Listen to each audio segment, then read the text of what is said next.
குரு சரணம்.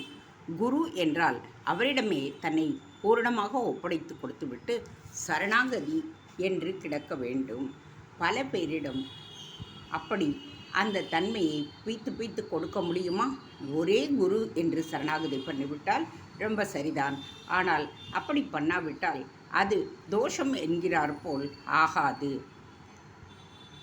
ஒரு ஸ்திரீக்கு அப்பா, அம்மா, கூட பிறந்தவர்கள், மாமியார், மாமனார், பிறந்த வீட்டு பிறந்த வீட்டு சொந்தங்கள், பரம பிரியமான அவளுடைய சொந்த குழந்தைகள் என்று பல உறவுகள் இருக்கின்றன.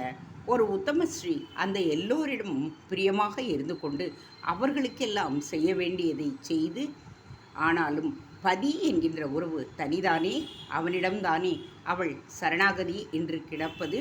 பல உறவுக்காரர்கள் மாதிரி பல குருக்கள், அவர்களில் பதி மாதிரி முதல் ஸ்தானம் வகிக்கிறவாக ஒருத்தர் முக்கிய குரு என்று வித்யாரண்யாள் சொன்ன மாதிரி அவர் ஒருவரிடத்தில் சரணாகதி என்பது பல பேரிடம் கிடையாது. மற்ற பந்துக்களிடம் பிரியம் இருக்கின்ற மாதிரி எல்லா குருக்களுக்கும் மரியாதை, பக்தியான பிரியம். அதனால் எல்லோருக்கும் ஒரு ஸ்திரீ கீழ்ப்படுகிறது போல இவர்களுக்கெல்லாம் கீழ்ப்படிந்து நடப்பது அப்படிதான்.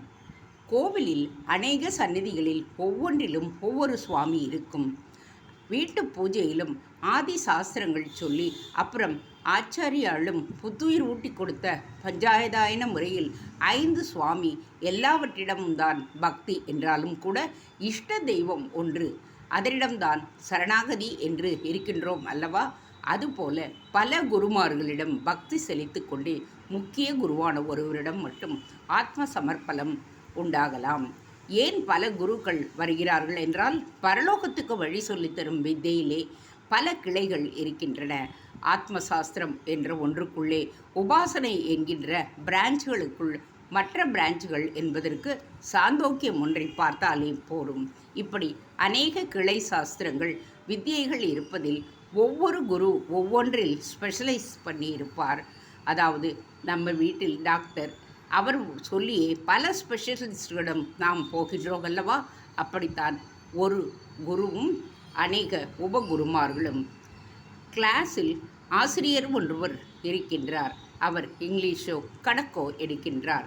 செகண்ட் லாங்குவேஜுக்கு வேறு ஒரு உபாத்தியாயர்.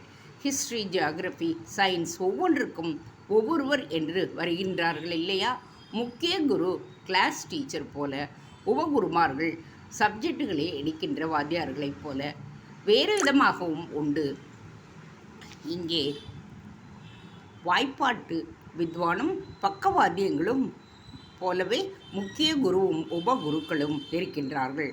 முக்கிய குரு சொல்லிக் கொடுக்கின்ற சப்ஜெக்ட் நமக்கு ஏறி பரிபூர்ணமாக ஆகும்படி போஷித்து கொடுப்பவராக உபகுருமார்கள். பக்கவாத்தியக்காரர்களில் பிடில்காரர் அதே ராகம் பாட்டு தாளத்துக்குத்தான் வாசிக்கின்றார். மிருதங்கக்காரரும் அதே தாளத்துக்குத்தான் வாசிக்கின்றார். அது வாய்ப்பாடகர் பாடுவதற்கு இன்னும் அதிக அழகு தந்து கானரசத்தை பூர்த்தி பண்ணி நமக்குள்ளே ஏற்றுகின்றது. அப்படி முக்கிய குருவின் சப்ஜெக்டை பண்ணி தருவதற்குத்தான் உபகுருமார்கள் இருக்கின்றார்கள். உபகுருமார்களின் உபதேசத்தோடு கலந்து கலந்து எடுத்துக்கொள்ளும்படியாக முக்கிய குருவின் உபதேசம் இருப்பதுண்டு. முக்கியமாக சாதத்தை வைத்து கொண்டு அதோடு போட்டுக்கொள்ள, அதாவது தொட்டுக்கொள்ள அநேக வெஞ்சனங்கள் மாதிரி நாக்கை சப்பிக்கொண்டு நாம் சாப்பிடுகின்றோம் அல்லவா? சாதி இட்லி தான் மெயின் என்கின்ற மாதிரி ஒரே சாந்தமாக சிம்பிளாக முக்கியமாக மூலகுரு தத்துவத்தை உபதேசித்து வாயால் உபதேசம் பண்ணுவது என்று கூட இருக்கலாம். அப்படி பண்ணி தம்முடைய சிதியில் அது உள்ளே போகாவிட்டால் விவரமான சாஸ்திரங்களிலிருந்தும் மற்றவர்களிடமிருந்தும் கேட்டுக்கொண்டு அதோடு இதை கலந்துதான் உள்ளே போவதாகவும் உண்டு. ஒருவருக்கு முக்கிய குருவாக இருப்பவரே இன்னொருவருக்கு உபகுருவாகவும் இருக்கலாம். நமக்கு ஜாகிரஃபி வாத்தியார் மாத்திரமே இருப்பவர் வேறு பல பசங்களுக்கு கிளாஸ் வாத்தியாராக இருக்கலாம் அல்லவா? ஆகையால் ஒருத்தருடைய முக்கிய குருதான் பெரியவர். உபகுரு அப்படி இல்லை என்பதில்லை. ஆகக்கூடி குருவிடம் சரணாகதி அவசியம். குரு விரத பங்கம் ஏற்படாமல் அம்மாவை அவரிடமே அபிண்ணமாக பீத்து இல்லாமல் அப்பிண்ணமாக அர்ப்பணிப்பது என்பது அத்தியாவசியம்தான். அப்படி குரு என்பவர் முக்கிய குரு என்பவராக இருந்து கொண்டு வேறே குருமார்களும் நமக்கு இருக்கலாம். தேங்க்ஸ் ஃபார் வாட்சிங். Please subscribe.